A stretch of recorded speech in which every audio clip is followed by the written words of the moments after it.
gentlemen.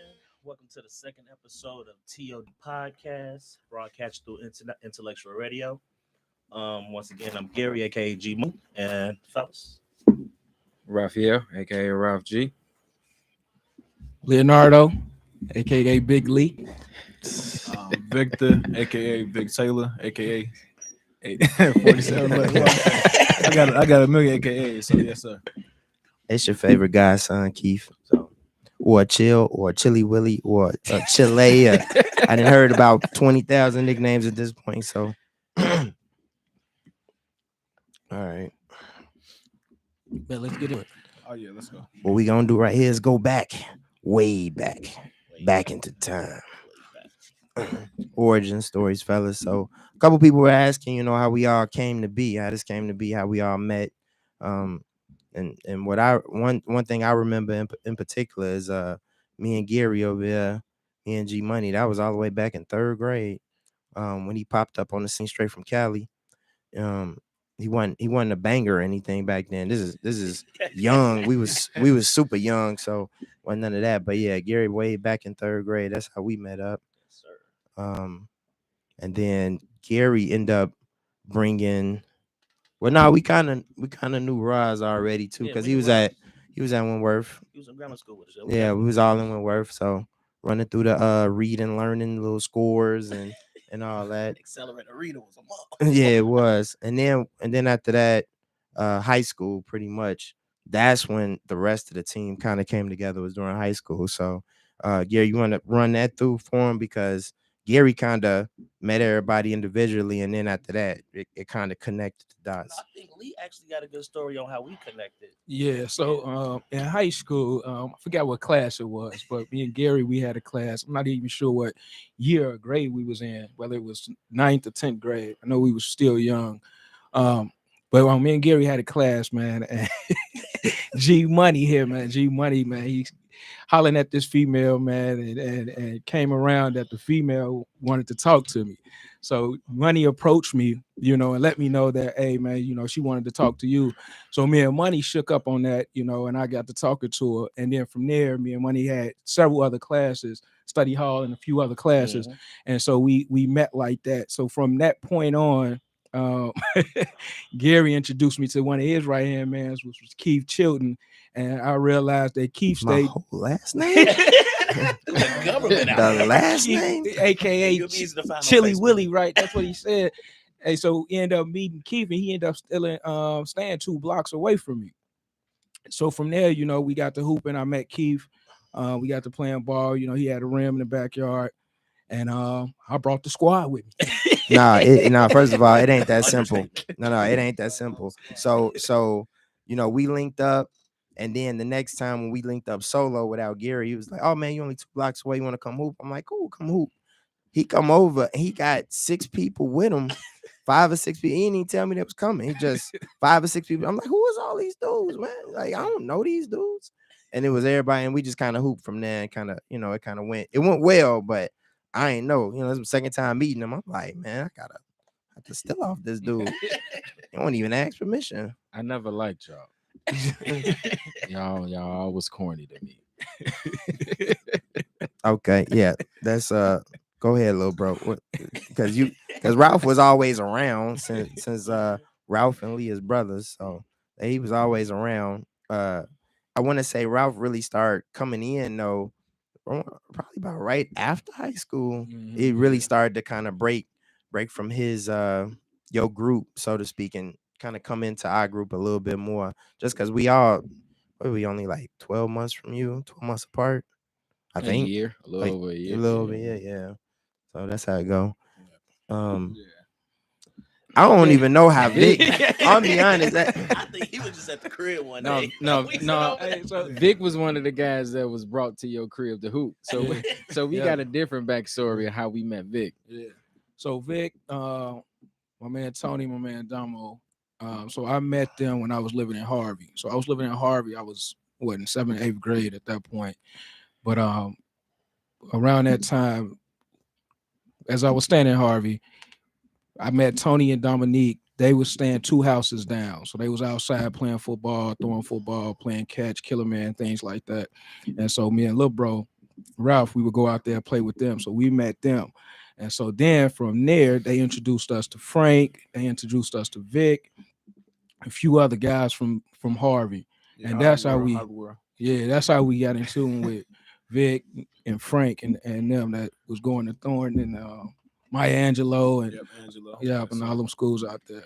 Brooks. Yeah. What's that man name?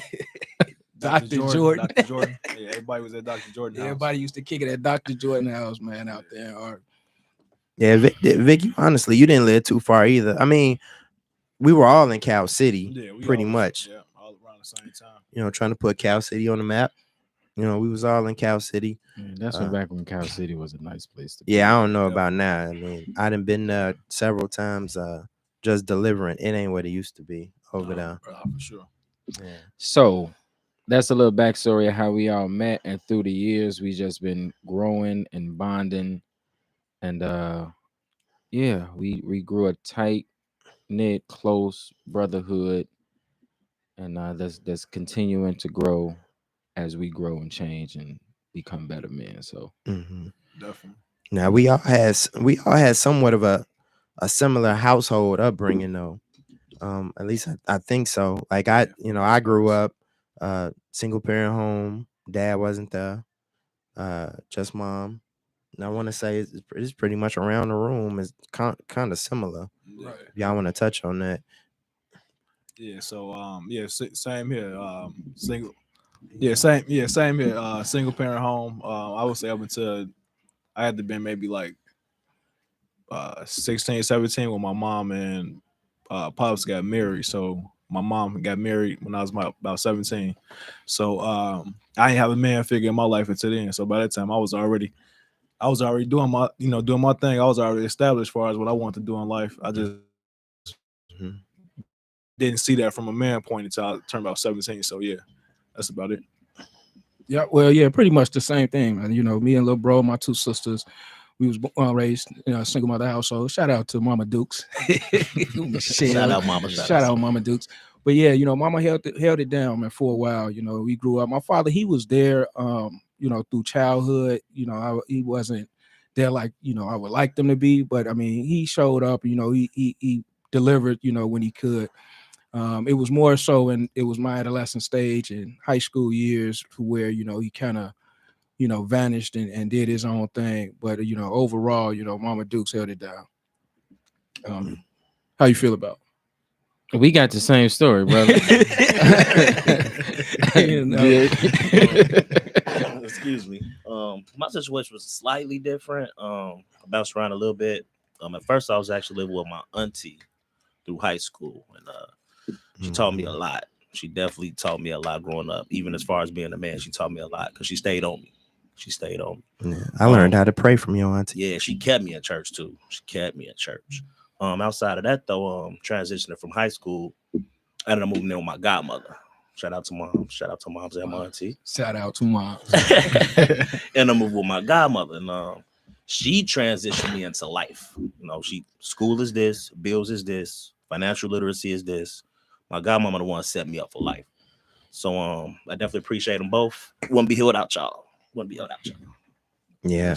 Now, when you think about it though, because we all had that similar experience, we all were kind of growing up looking for some of the same things. You know, we were looking for that approval. We were looking for that guidance into manhood. You know, like my dad really wasn't around like that. I mean, I can remember having a little talks with him here and there, but at a certain point, even with my dad, I more so kind of had pity on him just because he wasn't able to really like fulfill his role. And I can remember at a certain point, I think it was high school when we graduated high school. That's class 07 in the building. Sorry, Ralph, but 07 running. But when he actually came up to the graduation and saw me graduate and things like that from high school, that's when he kind of told me like, man, you further than me. So when he said that, you know, because he didn't graduate high school. So as soon as he said that, I kind of knew at that point he passed the torch, because it wasn't anything else he could really do for me, teach me at that point. And then my dad passed away when we were a little bit younger though. I want to say I was 21, going on 22. Yeah, because I had just bought my house and everything like that. I remember him telling me he was proud, this and that, but he didn't really get to see any of this. Like, boy, if he saw who I was, he probably died twice. I'm just saying, like, if he seen what his seed was capable of at this point, he'd be like, dang. Definitely. You know, outdid it 3 times. You know what I mean? And I just had that conversation with my wife too, just about like setting your children up, and me feeling like I had a little bit of a burden on my back to like fulfill the void that my dad had left, and like have to compensate or overcompensate for what he didn't pull through. I don't know if you all ever felt something like that. Yeah. You know, with that. I mean, that father figure missing is it creates this hole that you just want to feel so bad. You know what I mean? Like you slighted in life, because I felt like that too. But my mom always directed me. She always told me, she said, you know, just being born a male, that you already put into leadership. So that was something she always told me anyway. So I would say about 15, 16 years old, I had already knew, like, hey, I gotta get out here and get it myself. You know, I gotta help moms out. So being the oldest too, because I'm the oldest of 6. So being the oldest, I already had that in my mind. Like, hey, you gotta get out here and get it yourself. Mom can't get them J's for you every week. You gotta go get you a job, son. So that just put me in the mindset, anyways. Like, go out here and get it. But also, like, my father not being present allowed me to just know, like, if I was able to have kids, what I wanted to do, and that was, be the example and be there and stand there and take care of my kids. I always had that in my mind. So I even had that conversation with my dad later. Like, man, you made me be a better father, because I always thought about not being like you. So I just was blunt and open with it. Like, I can't be like him. I got to be better than him. So the irony. Yeah, That's exactly how I up. felt. Like, Yeah. I learned everything you did wrong. I was like, I'm gonna do the opposite. Yeah. That should be all good. Right. So in my experience, I know me and like bro stated that we was raised the same, but I know we have 2 different perspectives when it comes down to the visual of our father. So in my experience with my father, I grew up without him, and I wanted him so bad, what I mean, to where, like he stated, it was a void that was missing, what I mean, and it was like weighing on me heavy just throughout the years as I was making decisions, as I was analyzing some of the decisions I was making, as I was going through life.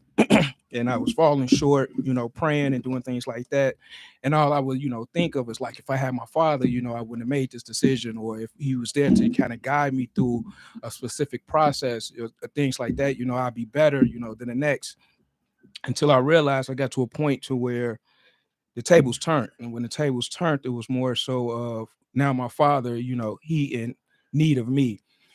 So instead of, holding that grudge against my father and saying, okay, I wish you was there, so on and so forth.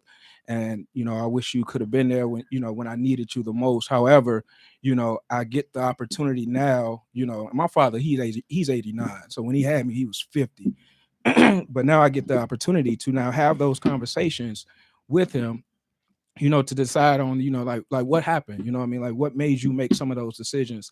And as I'm over there taking care of him, we had these intimate conversations, and, to some degree, he don't remember, he don't recall, but in other situations and cases, he do, recollect some things, to that degree to where he can give me an answer. It's not as adequate as I would like, but I mean, he's 89, so I give him grace. But yeah, and that's my perspective, as growing up, wishing he was there, and how whatever he was going through in his life, some of it I was too young to even understand. But, whatever he was going through in life, to where I could reflect on it and understand it, by having these conversations with him now, as, him being an older man and me being a man, a younger adult, it makes more sense.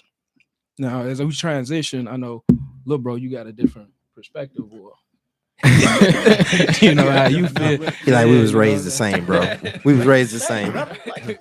I mean, we definitely was raised the same, so it is the same. I just think we have a different view or perspective on how things were. Like, for me, I don't hate the man, but I don't think I've reached that point of like true forgiveness, like how you have, Right. or whatever the case may be. Because for me, I think I think it hurts the worst when you like, because we had daddy in our life when we was extremely young, Yeah, shortest. you know, and so to have him when you that young, and then as you grow, he just disappears.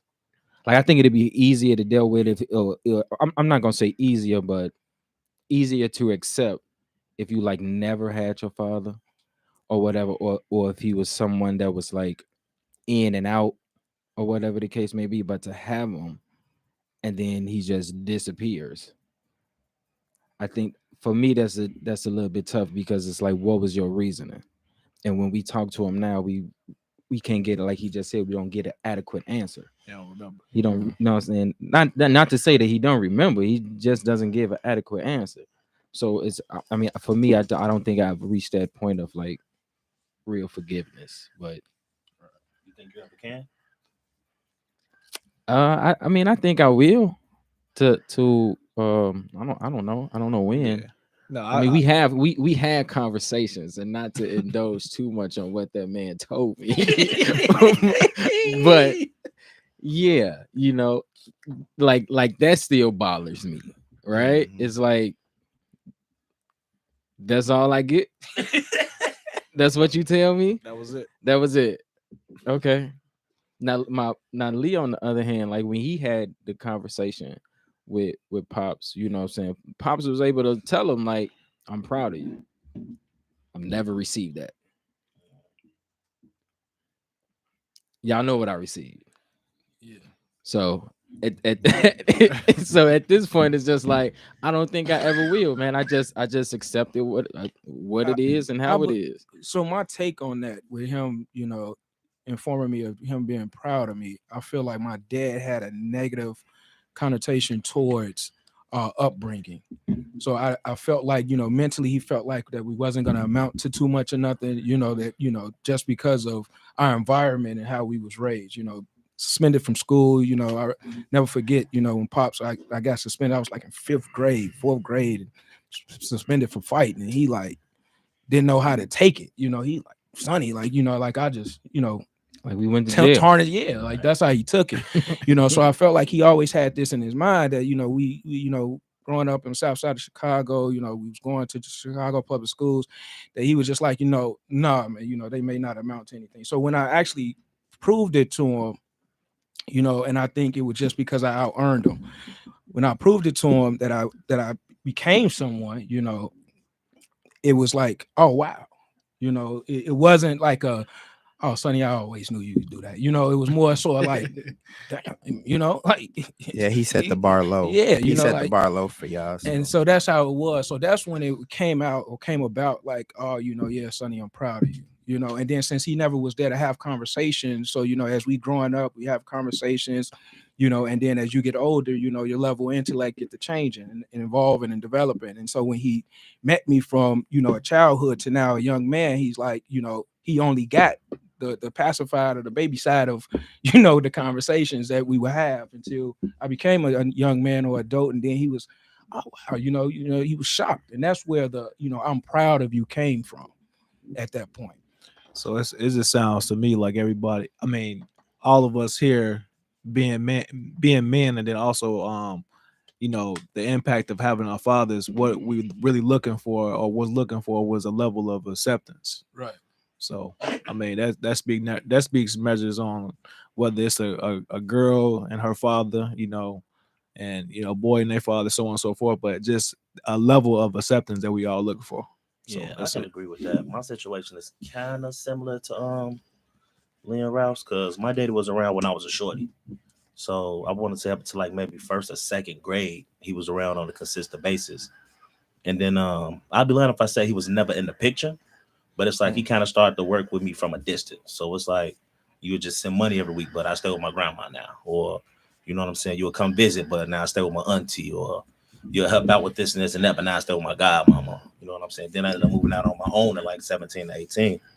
You know what I'm saying? So I can't honestly tell you I remember having a conversation where he even gave me any expectations on what to be or what not to be. But one thing I am grateful for is the fact that I did have two big brothers, still do have two big brothers, John and Tom. And that was only a couple years older than me. And they really put me on game with a lot, as far as hustling, working, and you know what I'm saying? Right. Anything to be a man, they put me on game. I'm not necessarily saying that they always took the correct path. Everybody make mistakes, you know what I'm saying? But they taught me, like, no, if you want something, you got to go get it. So them was the men I had in my life to kind of, quote unquote, guide me. And I seen what they was doing with themselves, you know what I'm saying? So I learned expectations developed off, how they was like, man, he got his own crib, or man, he got a nice car, or he got a nice looking woman. Like, I could do that too. Let me see how they moving to do that. Right. So that was pretty much like my guidelines on, becoming a man, and even putting expectations on myself. And like I said, my godmother really pushed me. She really pushed me. Like, I wasn't going to even go to college. She made me go. I was finna shoot to the Army straight after high school. She like, no, I don't care if you don't go to school. You going for the experience. And I'm glad she did that, because that's actually one of the best experiences I had in life. So yeah, I'm glad, she pushed me. I'm glad I had my brothers around to help direct me with certain things and teach me a lot of things. And I'm still a work in progress, bro. So taking that thing day by day, taking it as much as I can, Yeah, that's all we can do.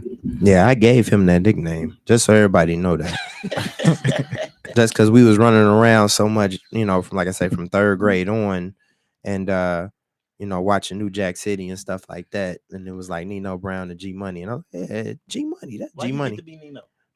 Just because I got the master plan. That's about it.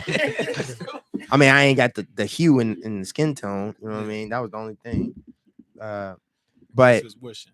right, but when we as we just talked about that, with that absentee of fatherhood and leadership and stuff like that, let's talk about how it kind of rolled into leadership, because we all kind of had a missing piece of the puzzle on leadership, so we all had to figure it out along the way. And that's for your own life, that's in your own relationships, and that was in children, because we, for the most part, we all got children. So how that leadership had to contour along our new travel paths in life. So I know, like for me, like you said earlier, that the irony of whatever it is my father did, since he did it wrong, I want to do the opposite. So my dad was a drug head, so I ain't touch drugs. I ain't even liquor, alcohol, smoke. I just like, nope, I don't even want to go down that path because I know what it does. So I ain't even touch it.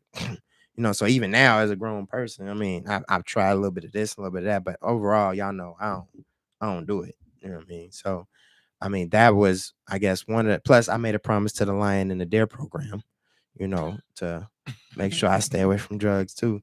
But I'm just saying, I remember him coming in there. So for leadership, I can remember saying, I want to work. I want to have a wife, because my dad never married my mom. So I'm like, I want to have a wife. I want to have children. I want to be present for him.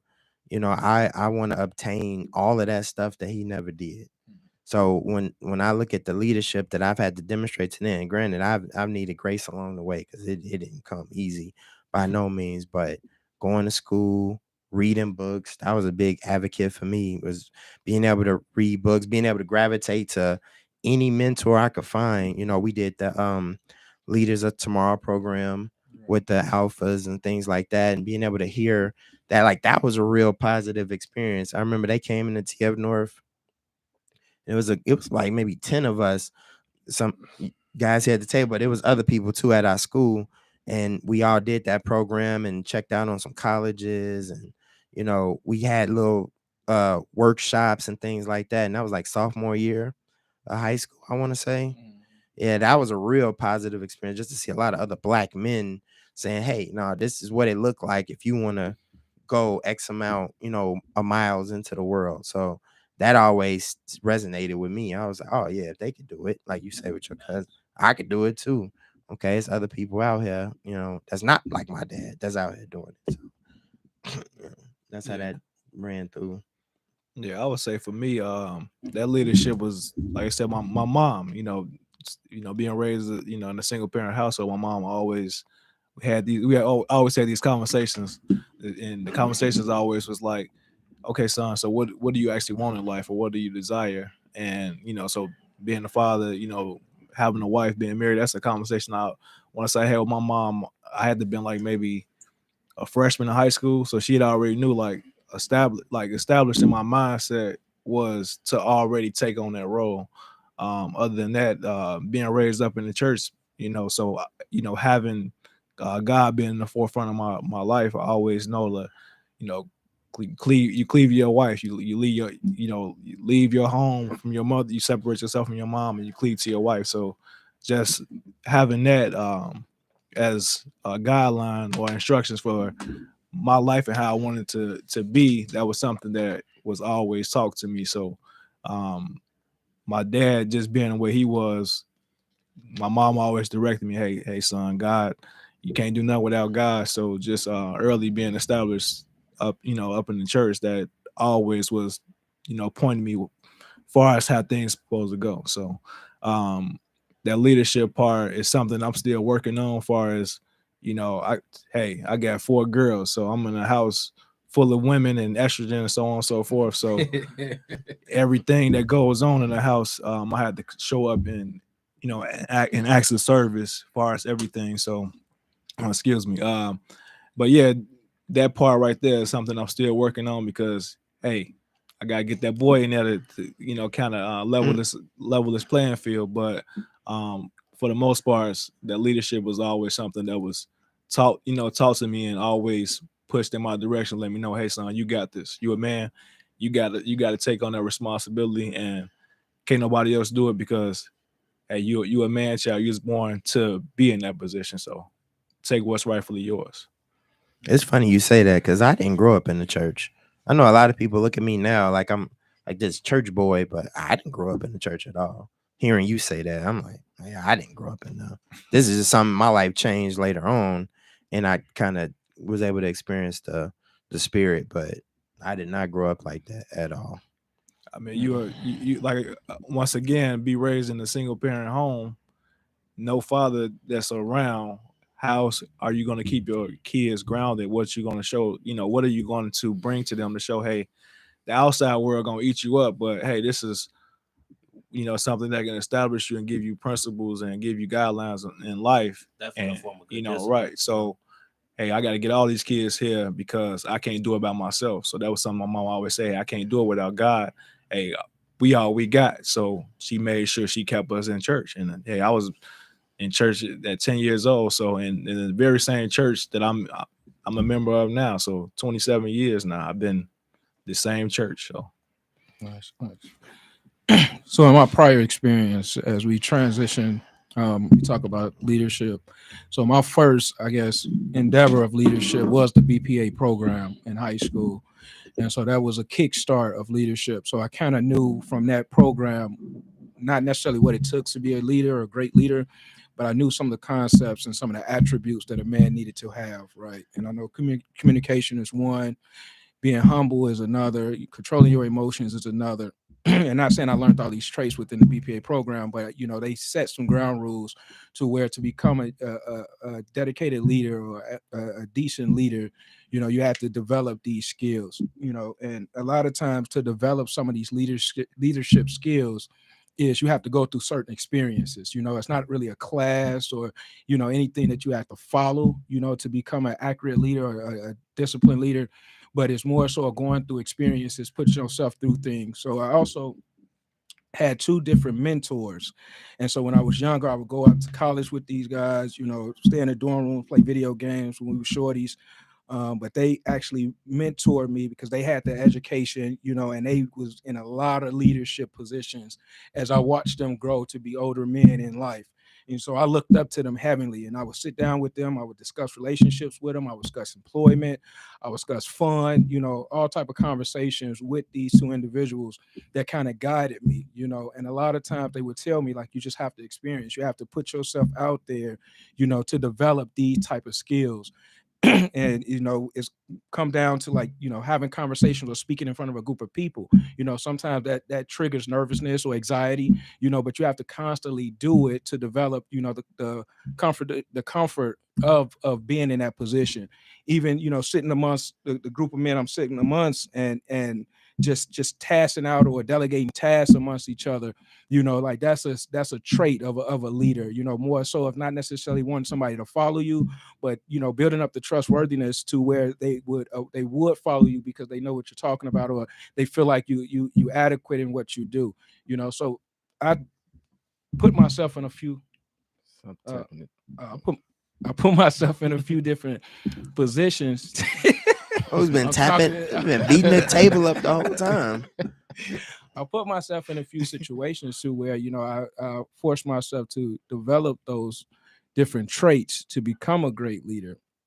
And just like any other individual, we all fall short, we all fail. You get looked at sideways, even certain things that you do, but you just continue to press on. That's the biggest thing. Like he said, in our first episode, fail fast, and continue to press on. Oh, fail forward and fail fast. Yeah, fail Right. forward. So fail that's why fast.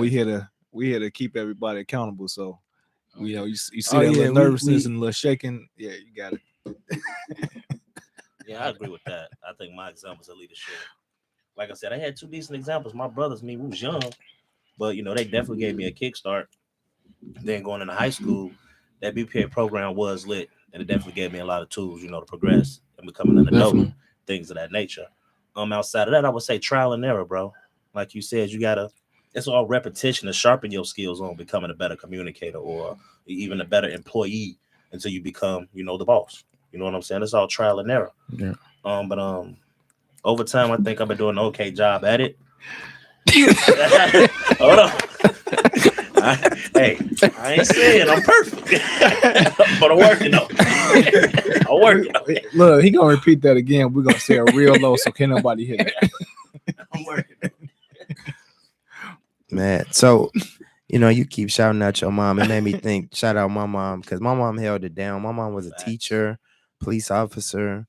So she definitely laid a foundation. My mom was highly critical of a lot of things that me and my sisters would do. So being able to hear her criticism so much, it actually became a positive thing for me now that I can stay calm in situations and maintain that sense of emotional intelligence when I hear someone critiquing me. And I just kind of sit back. Miss Like, Don wasn't nothing to be played I'm with. like, okay. She cursed a lot. Yeah, I'm like, I didn't have worse from my mom. Like, what y'all talking about? Don't even do nothing.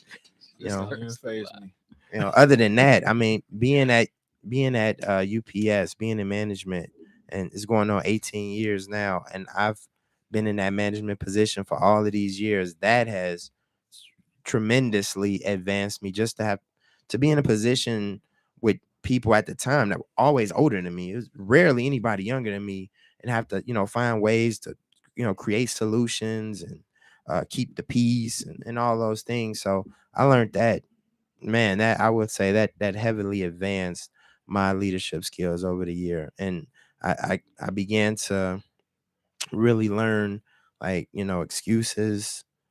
And what's that my wife always say? Excuses are tools of the competent, built on monuments of nothingness. I think it's something she got from Tupac or something. I don't know. She always would hit me over the head with that. My wife would, like, man, you can't have no excuses in this household. So I've always tried to minimize and reduce my excuses over the years for just, like I say, coming up short of the glory. So that's why if I do fail at something, I just get right back up and keep going. What is that? A sinner fall 7 times, but a just man rise up 8. So I'm used to the rebound at this point, and I think having that resiliency, having a rebound, is a very critical skill of becoming a man. And leading a team. You got to be able to rebound yourself at all times. You have to be adaptable, because if you don't, the world will eat you up.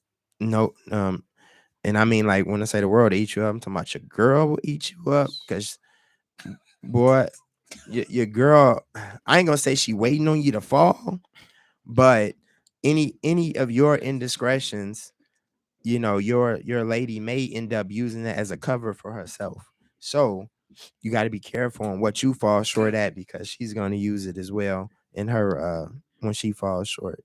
So as far as relationships go, so that's what I definitely say for that one. For me, in regards to leadership, I'm just Hold on. We're not gonna go past your girl gonna eat you up Man, like that that. was We crazy, we right? not gonna. I was wondering why y'all was laughing. I'm like, what?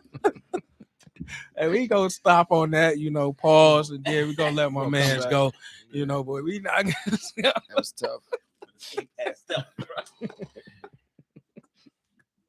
No, I think for me, leadership is just it's something now that I'm just now starting to step into for the last 10 years. You know what I'm saying? I think for me, being the youngest, out of my siblings, the youngest out of y'all, I think it's like just in my nature to just follow. When I'm still leading you, folks. relax.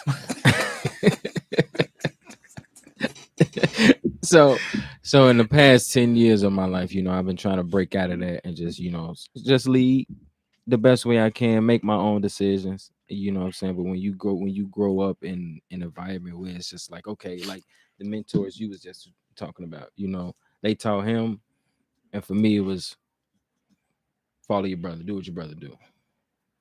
Whatever your brother do, you do it. So I think it was just built, and I don't think it was done purposely. I just think that's just the way it was. So that's how I perceived it to be. I'll just do what bro do. Bro doing it right to a certain degree. I ain't got no daddy. He accomplishing whatever he accomplishes. I mean, just follow bro. Sometimes Everybody don't have that mindset all the time. but sometimes you know what I'm saying? You hit roadblocks. Sometimes I lead you astray. No, but for the past 10 years, what I'm saying, I've been, walking into this leadership of my own and trying to find my own way. Because like I said on the first podcast, I did what I wanted to do. I was out here. I ain't had nobody. Yeah, sneaker fetish. I'm making my own decisions. Sneaker fetish. And never walked in them. I think one good thing for you though, Ralph, was being that we're all older and you already having that ability to follow and listen. You had a gap to aspire to, and you did, and I think we all said that before. It's like, man, Ralph growing, like he stepped it up and everything. It's like you get on the basketball court and you play with Jordan. Eventually you gonna be as good as Jordan. So being that we're a little bit older, you put yourself in the midst of people that's like, well, they got a 2-year almost head start. So now I have to gain traction on them. And I'll be honest, you kind of did. So thank you, you really did jump it up. Appreciate it. Definitely, I can agree too. Exactly. Exactly. But that there, if I was still harboring anything, from Pops, you know what I'm saying? Like that right there probably wouldn't be able to receive that. Right? Because that's something you want to hear from your father, that you made a good change, or you a better man, or better man than I was, so proud of you. So to not hear that from him, but still receiving it from y'all, you know what I'm saying? That's really all I really need. So that's why I don't really harbor no feelings towards him about that, but it does, bother me. You know what I'm saying? I think receiving acceptance from a group of men, period, is that token into the club. You can't really get it from a woman. She may tell you you're doing good, or hey, yeah, baby, yeah, baby, get the money. You're doing all right, but realistically, you have to hear it from a group of men that are established, a group of men who have tried through the fire of adversity and have been reshaped and refined. because as you get older as a man, you know that when a man compliments you, a man is complimenting you on what you are doing, your attributes. You know what I'm saying? From all of us having mothers, you know what I'm saying, the sisters or whatever the case may be. You know, those compliments, majority of them are coming from strictly because this is my baby. And I know that he needs some type of encouragement. Whether he's out here doing it and taking care of it or not, as my baby, I'm going to give him this compliment. But when a man said, a man is going to, you going to receive that different because he's looking at you for what you're actually doing, not just because you my son. Right. It's a respect, you know. You get it from a man, that's a respect. So he respect what you're doing, opposed to, you know, because he's looking in the sense of not really comparison, but just letting you know, like, hey, you got my attention. I see you. I see you. You got my attention. Yeah, for sure. Definitely.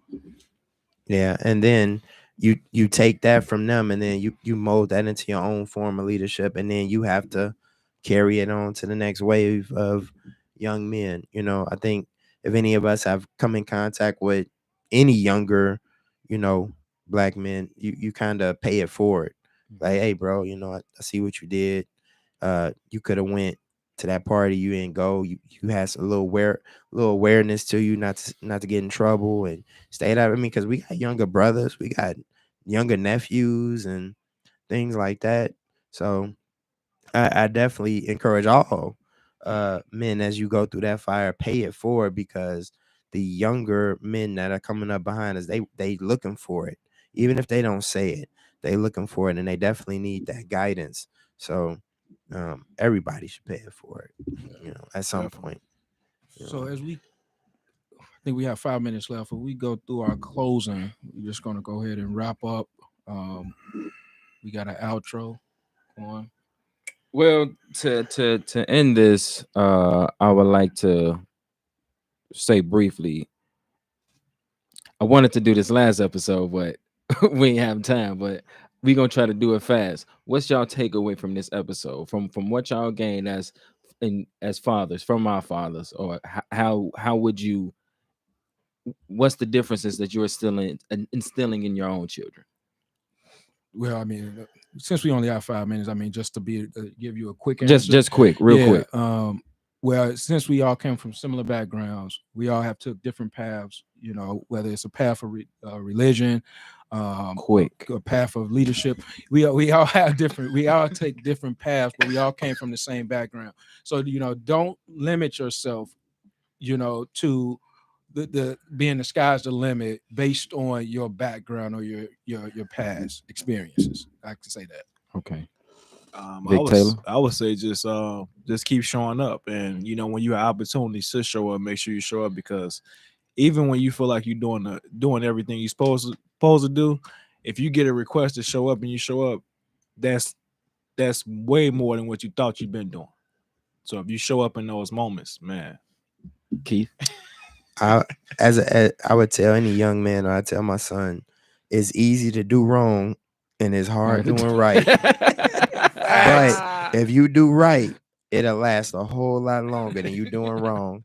So do right, man. Just keep it right.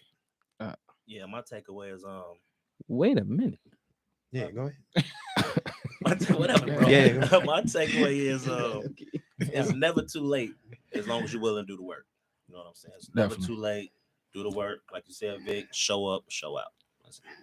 That's a great one. For me, I would just say be present. You know, no matter what. You know what I'm saying? No matter what it'll be, no matter what obstacles or whatever the case may be, just be present. That's my thing. That's what I try to do. I try to always be there no matter what the situation is. Even if certain people don't allow you to. Yeah, for sure. All right. and that has been another episode of the TOD Podcast. I want to thank y'all brothers and all the viewers for watching the live episode. And once again, man, we did it again. Clap it up.